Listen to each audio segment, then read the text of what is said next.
ఇప్పుడున్న present situation లో youth ఎలా అయిపోయిందంటే నాయకుల కోసం రెండు వర్గాలుగా తయారైపోయి పెద్దగా గొడవలు పెట్టుకొని వాళ్ళ లైఫ్ ను వాళ్ళే స్పాయిల్ చేసుకుంటున్నారు. తీరా కట్ చేస్తే ఎటు తిరిగి లాస్ట్ లో ఎండ్ ఆఫ్ ది డే ఇద్దరు నాయకులు ఒకటే అవుతారు. ఇప్పుడు కొట్టుకొని కేసుల పాలైన యువకులకు మీరేం చెప్పాలనుకుంటారు?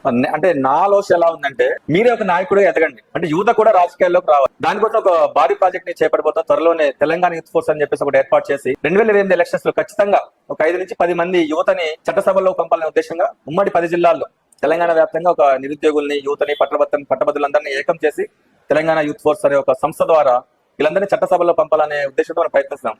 అంటే ఇప్పుడు మీరు అన్నట్టు తెలంగాణ యూత్ ఫోర్స్ అనే ఒక సంస్థను క్రియేట్ చేద్ది, దాని ద్వారా ఒక 5 ఎమ్మెల్యేలు కానీ, ఇప్పుడు మీరు అన్న కాన్సెప్ట్ తీసుకుంటే దానికి చాలా డబ్బు కావాలి, ప్లస్ దానికి గ్రౌండ్ వర్క్ కూడా చాలా కావాలి. పాసిబిలిటీ అయిద్దంటారా? ఖచ్చితంగా మనం చేసే పని మంచిదైతే దేవుడు గానీ ప్రకృతి శక్తులు కానీ పూర్తిగా సహకరిస్తాయి. ఓకే, మీరు అన్నట్టు రాజకీయాల్లో డబ్బులు బాగా కావాలి, అదేమి తప్పని అనట్లేదు. కానీ ఒక వేవ్ ని క్రియేట్ చేసి యువతనాన్ని కదిలిస్తే డబ్బులు ఆటోమేటిక్ గా వస్తాయి. చాలా మంది ఫ్రెండ్స్